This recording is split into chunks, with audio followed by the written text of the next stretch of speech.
चलिए आइए, नमस्कार दोस्तों, स्वागत है आपका अपने YouTube चैनल रीस्टार्ट पे। देखिए, आज का सेशन स्टार्ट करते हैं स्वतंत्रता आंदोलन। और स्टार्ट करने से पहले यदि आप नए हैं और अभी तक आपने चैनल को सब्सक्राइब नहीं किया है तो आप अपने YouTube चैनल रीस्टार्ट को जरूर सब्सक्राइब कर लें।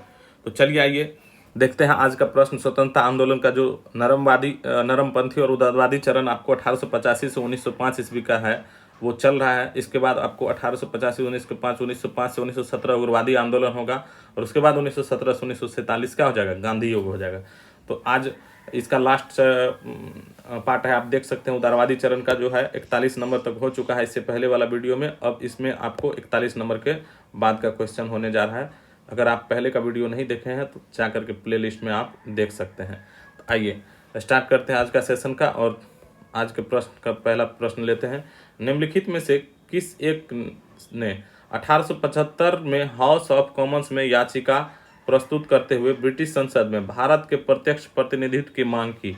तो किसके द्वारा भारत के प्रत्यक्ष प्रतिनिधित्व का मांग किया गया था? तो द डेक्कन एसोसिएशन के द्वारा जो है आपको 1875 में हाउस ऑफ कॉमन्स में एक याचिका प्रस्तुत करते हुए ब्रिटिश संसद में क्या हुआ था, ब्रिटिश संसद में जब याचिका पेश किया गया 1875 में, तो भारत के लिए प्रत्यक्ष प्रतिनिधित्व की मांग रखी गई थी। किस सभा के द्वारा? तो द डेक्कन एसोसिएशन के द्वारा रखा गया। निम्नलिखित में से भारतीय नेताओं में से कौन एक ब्रिटिश द्वारा इंडियन सिविल सर्विस से बर्खास्त कर दिया गया था?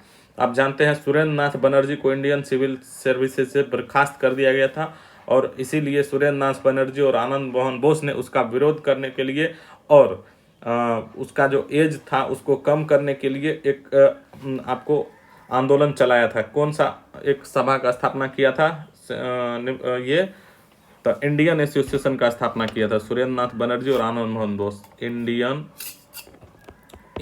एसोसिएशन का स्थापना किया, इंडियन एसोसिएशन, ठीक है ना।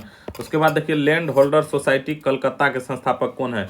राजा राम मोहन राय, हरिश्चंद्र विद्यासागर या द्वारका नाथ टैगोर? तो लैंड होल्डर सोसाइटी जो कलकत्ता में थे उसके संस्थापक द्वारका नाथ टैगोर हो जाएगा। राइट आंसर आपको बी हो जाएगा। फिर देखिए, सूची फर्स्ट को सेकंड से मिलाना है। यहाँ संस्था दिया हुआ है, स्थापना वर्ष बंगाल ब्रिटिश इंडिया सोसाइटी आपको 1843 में स्थापित होता है। मद्रास नेटिव एसोसिएशन आपको 1852 में स्थापित होता है।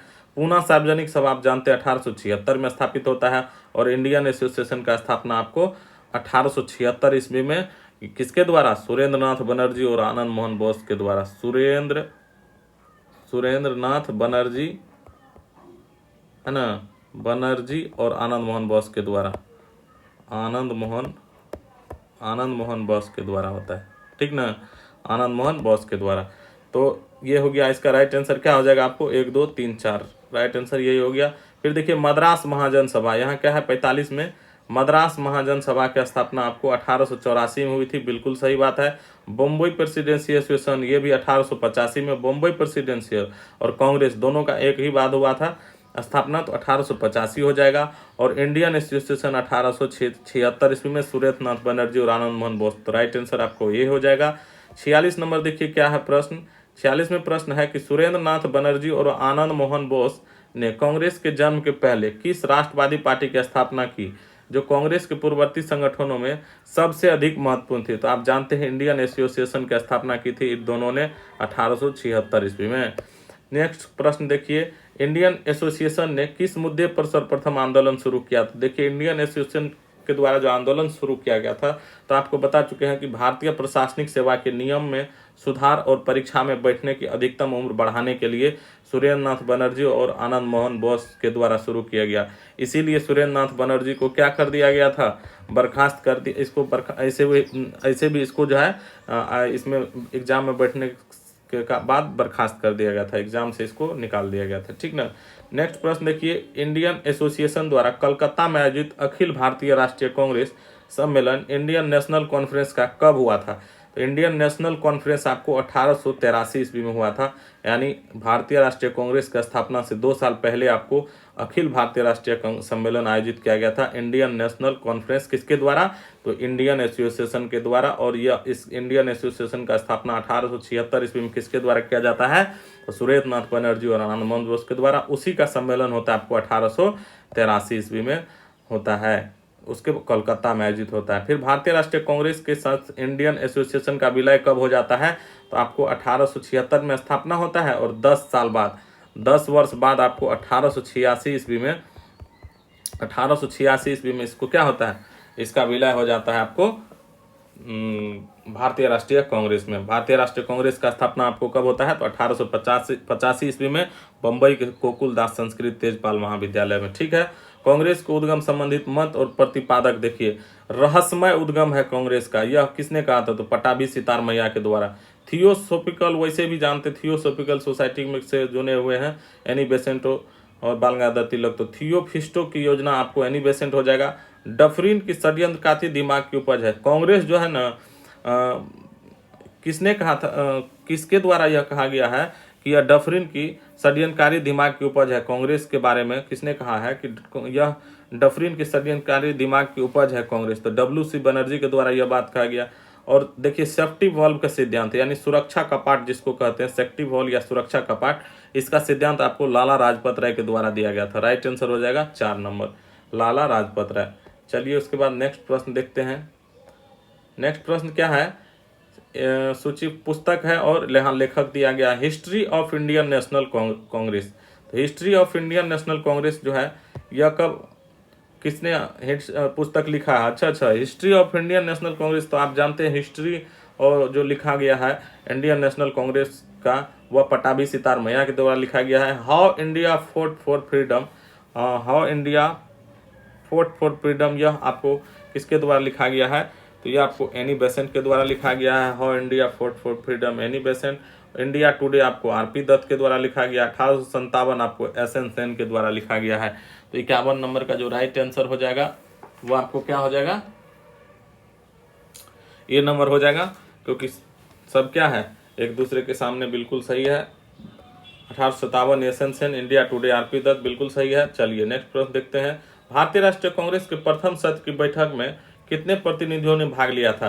तो आप जानते हैं भारतीय राष्ट्रीय कांग्रेस के पहले सत्र में 72 जनप्रतिनिधियों ने भाग लिया था। ठीक। नेक्स्ट प्रश्न देखिए, निम्नलिखित में से किसने भारतीय राष्ट्रीय कांग्रेस की अध्यक्षता 2 बार की है? तो बेडनवर्ड के द्वारा आपको भारतीय राष्ट्रीय कांग्रेस की अध्यक्षता 2 बार की गई है। किसने कहा ब्रिटिश शासन एक अस्थायी, बढ़ता हुआ तथा लगातार बढ़ता हुआ विदेशी आक्रमण है जो धीरे धीरे ही सही मगर पूरी तरह से ये नष्ट हो जाएगा? ब्रिटिश शासन एक अस्थायी, बढ़ता हुआ और लगातार बढ़ता हुआ विदेशी आक्रमण है, बिल्कुल सही बात है, जो धीरे धीरे ही सही मगर पूरी तरह देश को नष्ट कर रहा था, कर भी रहा था, सही बात है, कर रहा है। उस टाइम में दादा भाई नौरोजी के द्वारा यह उक्ति कहा गया था। जो इसका पॉवर्टी एंड अनब्रिटिश रूल है, पॉवर्टी एंड अनब्रिटिश रूल है, उसमें भी इनके द्वारा ये बात कहा गया। ब्रिटिश रूल जो है उसमें भी यह बात कही गई है। नेक्स्ट प्रश्न देखिए, निम्नलिखित में से किसने एक सार्वजनिक भाषण में राष्ट्रीय कांग्रेस पर हमला किया और उसे जनता के एक बहुत सूक्ष्म भाग, माइक्रोस्कोपिक माइनॉरिटी के रूप में प्रतिनिधि बताकर उसका हंसी उड़ाई? तो कौन ऐसा गवर्नर जनरल थे जो कि सार्वजनिक भाषण में आपको कांग्रेस को अल्पसंख्यक का जो है ना एक सभा बताया, जनता के एक बहुत सूक्ष्म भाग यानी माइक्रोस्कोपिक माइनॉरिटी बताया गया था, प्रतिनिधि बताकर हंसी उड़ाई थी? तो लॉर्ड डफरिन के द्वारा यह कहा गया था। यह उक्ति याद रखिएगा, माइक्रोस्कोपिक माइनॉरिटी अल्पसंख्यक सूक्ष्मदर्शी है, कांग्रेस के द्वारा ही यह बात कही गई थी। किसने कहा मुझे खुशी है कि कांग्रेस बराबर नीचे की ओर जा रही है क्योंकि यह राजद्रोही संस्था है और इसके नेता भी संदिग्ध चरित्र के लोग हैं? तो किसके द्वारा यह बात कहा गया था कि मुझे खुशी है कि कांग्रेस जो है ना बराबर नीचे जा रही है और इनके जो भी राजनेता है ना वह संदिग्ध चरित्र के लोग हैं? तो यह आपको एल्गिन द्वितीय के द्वारा कहा गया था। 56 का राइट आंसर क्या हो जाएगा? 56 का राइट आंसर आपको B नंबर हो जाएगा। नेक्स्ट प्रश्न देखिए, निम्नलिखित में से कौन कांग्रेस के विरोधी थे? तो सैयद अहमद खां, बनारस के राजा शिव प्रसाद, हैदराबाद के नवाब और दिनसा मानकजी पेटिट। तो सब के सब जो है ना कांग्रेस के विरोधी थे। सैयद अहमद खां भी थे, हैदराबाद के नवाब भी थे, बनारस के राजा शिव प्रसाद। तो राइट आंसर आपको 1, 2, 3, 4 हो जाएगा। फिर देखिए उदारवादियों की कार्य पद्धति के क्या साधन थे? उदारवादियों जो लोग थे आपको बता चुके हैं कि वह प्रार्थना करते थे, याचना किया करते थे और तब जाकर के वो विरोध करते थे। पहले तो आप भिक्षावृत्ति काल इसको इसीलिए उग्रवादियों के द्वारा कहा गया है। तो उदारवादियों की जो कार्य पद्धति था प्रार्थना, याचना और विरोध। तो A नंबर हो जाएगा इसका राइट आंसर। फिर देखिए हिंसा तो कहीं से होगा ही नहीं, हिंसा करना तो आपको उग्रवादी के टाइम का काल है, कार्य है ना, उग्रवादी रहेगा तब समझिए। उदारवादियों की कार्य पद्धति को किसने भिखमंगी राजनीति कहकर कहकर पुकारा है? तो भिखमंगी राजनीति आप जानते हैं कि उग्रवादियों के द्वारा यह बात कही गई है। तो राइट आंसर हो जाएगा ए नंबर। ब्रिटिश साम्राज्य के अंतर्गत स्वशासन की मांग सबसे पहले किसने और कब की? तो ब्रिटिश शासन के अंतर्गत जो स्वशासन की मांग है तो सबसे पहले दादा भाई नौरोजी के द्वारा यह कदम उठाया गया और 1904 ईस्वी में जो है वह स्वशासन की मांग रखते हैं ब्रिटिश साम्राज्य से। उदारवादियों का सबसे प्रमुख योगदान क्या था? तो ब्रिटिश शोषण नीति की ओर जनता का ध्यान खींचना उदारवादियों का, बिल्कुल सही बात है। उदारवादियों का जो मुख्य उद्देश्य था कि ब्रिटिश कैसे शोषण कर रहे हैं इसी को और जनता को क्या ध्यान खींचना, अपनी आकर्षित करना, ताकि जनता जो है जागरूक हो सके। उदारवादियाँ यही इसीलिए वो जो है एकदम प्रार्थना याचना करते थे और सबको अपना पत्र के माध्यम से या किसी किसी माध्यम से आपको बताते थे कि ब्रिटिश शोषण नीति कैसे चल रहा है और कैसे ये सब हम लोगों का शोषण कर रहे हैं। ठीक है, उसके बाद नेक्स्ट प्रश्न देखिए, किसने कहा था हमें मर्दों की तरह खुलकर कहना चाहिए कि हम अपनी मज्जा तक राजभक्त है, हमें अंग्रेजी राज से हुए फायदों का हमें ज्ञान है। हम जानते हैं कि आप कितना हमारे लिए कर रहे हैं, हम मर्दों की तरह खुलकर यह बात कहनी चाहिए अंग्रेजी सरकार से। तो यह बात आपको दादा भाई नौरोजी के द्वारा कहा गया है।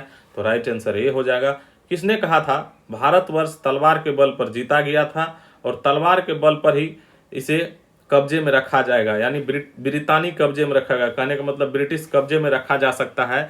किसने यह बात कही कि भारत को तलवार के बल पर जीता गया है और तलवार के बल पर ही इसे ब्रिटिश के कब्जे में रख सकते हैं? तो एल्गिन के द्वारा, लॉर्ड एल्गिन के द्वारा यह बात कही गई थी। राइट आंसर आपको बी हो गया। किसने उदारवादियों के संबंध में कहा अपनी शिकायतों का निवारण करने तथा रियासत पाने के लिए उन्होंने 20 साल से अधिक समय कमोबेश जो कि आंदोलन से चलाया, उसमें उन्हें रोटियां के बजाय सिर्फ और सिर्फ पत्थर मिले? तो ये जो उग्रवादी नेता है उनके द्वारा यह बात कहा गया कि अपनी शिकायतों का निवारण करने के लिए एकदम भिक्षावृत्ति की तरह उसको 20 साल तक कमोबेश आंदोलन चलाया, उससे कोई फर्क पड़ा नहीं। रोटियां के बजाय इसको क्या मिला? सबको, उदारवादी लोग को तो सिर्फ और सिर्फ रोटियों के बजाय पत्थर मिला। तो यह उक्ति आपको किस नेता के द्वारा कहा गया था?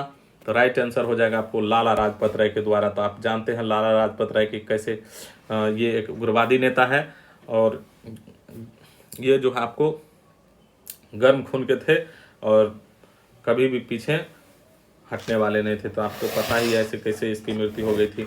चलिए नेक्स्ट प्रश्न देखते हैं। किस उग्रवादी नेता ने उदारवादियों के संबंध में कहा था कि यदि हम साल में एक बार मेढक की तरह टर्रा टर्रा कर चुप होते रहे तो हमें कभी अपने प्रयासों में सफलता नहीं मिलेगी? किनके द्वारा यह शब्द दिया गया कि अगर हम मेढकों की तरह साल में टर्रा टर्रा कर चुप रहे, एक बार हम लोग हल्ला कर देते हैं लेकिन फिर चुप हो जाते हैं, तो ऐसे में कुछ नहीं होने वाला। लगातार हम लोगों को क्या विरोध करते रहना है, विरोध करके फिर चुप हो जाते हैं थोड़ा सा, तो ऐसे नहीं करना है। तो हमें मेढक की तरह टर्राना नहीं है, डायरेक्ट विरोध करना, अपने प्रयासों में सफलता नहीं मिलेगी। यह बात आपको किसके द्वारा कहा गया था? तो बाल गंगाधर तिलक के द्वारा यह बात सबके सामने बताया गया था। तो 65 का राइट आंसर हो जाएगा, बी नंबर हो जाएगा। नेक्स्ट प्रश्न देखिए, 1897 में किसकी गिरफ्तारी के बाद राष्ट्रीय कांग्रेस में एक नया मोड़ आया? तो 1897 में जब बाल गंगाधर तिलक की गिरफ्तारी हो गई तो उस समय क्या हुआ? राष्ट्रीय कांग्रेस में एक नया मोड़ आया। तो राइट आंसर हो जाएगा बाल गंगाधर तिलक हो जाएगा। 1897 में इसको गिरफ्तार किया गया था। फिर नेक्स्ट प्रश्न देखिए, निम्नलिखित में से किसने इंडियन नेशनल कांग्रेस की नरम दलीय राजनीति की व्यवस्थित आलोचना न्यू लेम्स फॉर ओल्ड शीर्षक से लिखी और श्रृंखला में की है? तो आप जानते हैं कि इंडियन नेशनल कांग्रेस की नरम दलीय राजनीतिक व्यवस्था की आलोचना जो लिखा गया, नरम दलीय राजनीति है, एकदम आलोचना किया हुआ है न्यू लेम्स फॉर ओल्ड। और न्यू लेम्स फॉर ओल्ड जो शीर्षक से लिखा गया पुस्तक है वह आपको किसके द्वारा लिखा गया है? तो वह आपको अरविंद घोष के द्वारा लिखा गया। न्यू लेम्स फॉर ओल्ड शीर्षक से लेखों का श्रृंखला में की है, तो अरविंद घोष के द्वारा। तो राइट आंसर हो जाएगा इसका ए नंबर। फिर देखिए, गोपाल कृष्ण गोखले ने किस वर्ष में भारत सेवक मंडल की स्थापना की? तो भारत सेवक मंडल की स्थापना आपको गोपाल कृष्ण गोखले के द्वारा 1902 ईस्वी में किया गया। तो राइट आंसर आपको 1902 ईस्वी नहीं होगा, इसका 1905 होगा। श्याम जी ऐसे एक आता क्या है, भारत गोपाल कृष्ण गोखले ने किस वर्ष भारत में जो है 1902 नहीं होगा इसका, एक मिनट देखिए, ये जो आपको दिख रहा है गोपाल कृष्ण गोखले, तो इन्होंने क्या किया था, गोपाल कृष्ण गोखले ने भारत सेवक मंडल की स्थापना की 1905 ईस्वी में। ठीक है, भारत सेवक समाज की भी स्थापना उसके बाद किया गया था श्याम जी कृष्ण वर्मा के द्वारा। ये भी क्वेश्चन पूछा जाता है, श्याम जी कृष्ण वर्मा के द्वारा भारत सेवक समाज की स्थापना कब किया गया, और गोपाल कृष्ण गोखले के द्वारा आपको 1905 ईस्वी में हो गया। भारत में लॉर्ड कर्जन के प्रशासन की तुलना औरंगजेब से किसने की, तो भारत में जो है लॉर्ड कर्जन का जो प्रशासन था बिल्कुल औरंगजेब के प्रशासन के जैसा था। लॉर्ड कर्जन और औरंगजेब की तुलना आपको किसके द्वारा किया गया है, तो राइट आंसर आपको क्या हो जाएगा, 69 नंबर का हो जाएगा आपको गोपाल कृष्ण गोखले। गोपाल कृष्ण गोखले के द्वारा यह बात कही गई कि लॉर्ड कर्जन जो है बिल्कुल अंग्रेज की तरह जो है अपना प्रशासन चलाते हैं। तो 69 नंबर का जो राइट आंसर हो जाएगा आपको ए नंबर हो जाएगा। फिर नेक्स्ट प्रश्न देखिए, राजा जनता के लिए बने हैं। राजा जनता के लिए बने हैं, सही बात है, जनता राजा के लिए नहीं बनी है।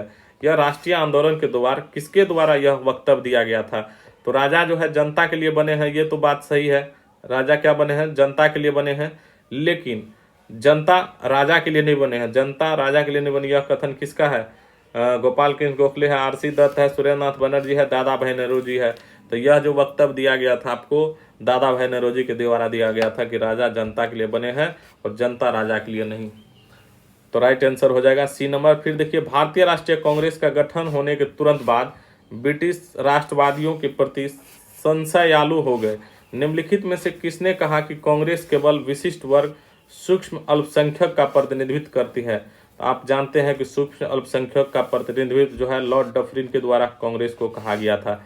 इनमें से किसने यह लिखा कि कांग्रेस का जन्म एक षड्यंत्र के तहत हुआ जिसका उद्देश्य भारत में केवल लोकप्रिय जन उभार को पहले से रोकना और पूंजीवादी नेता इसमें शामिल थे। किसके द्वारा यह बात कहा गया कि कांग्रेस का जन्म जो है एक षड्यंत्र के तहत हुआ जिसका उद्देश्य मात्र एक लोकप्रिय जन उभार को पहले से रोकना था और पूंजीवादी नेता इसमें शामिल थे। तो यह बात आपको आरपी दत्त के द्वारा कहा गया। तो राइट आंसर क्या हो जाएगा, 72 का राइट आंसर आपको ए नंबर हो जाएगा, आरपी दत्त। तो देखिए, उदारवादी चरण का जितना भी प्रश्न आपको एग्जाम में आज तक पूछा गया उन सभी प्रश्नों का डिस्कशन इस वीडियो में हो चुका है। यह लास्ट वीडियो था। इससे पहले का वीडियो अगर आप नहीं देखे हैं तो प्लेलिस्ट में जाकर के देख सकते हैं। तो मिलते हैं आपको नेक्स्ट सेशन में गर्मपंथी और उग्रवादी चरण लेकर के। गर्मपंथी और उग्रवादी चरण 1905 से 17 का जो चरण है एकदम जबरदस्त है। आप लोगों को उससे भी बहुत सारा क्वेश्चन पूछा जाता है। तो धन्यवाद वीडियो को शुरू से लास्ट तक देखने के लिए।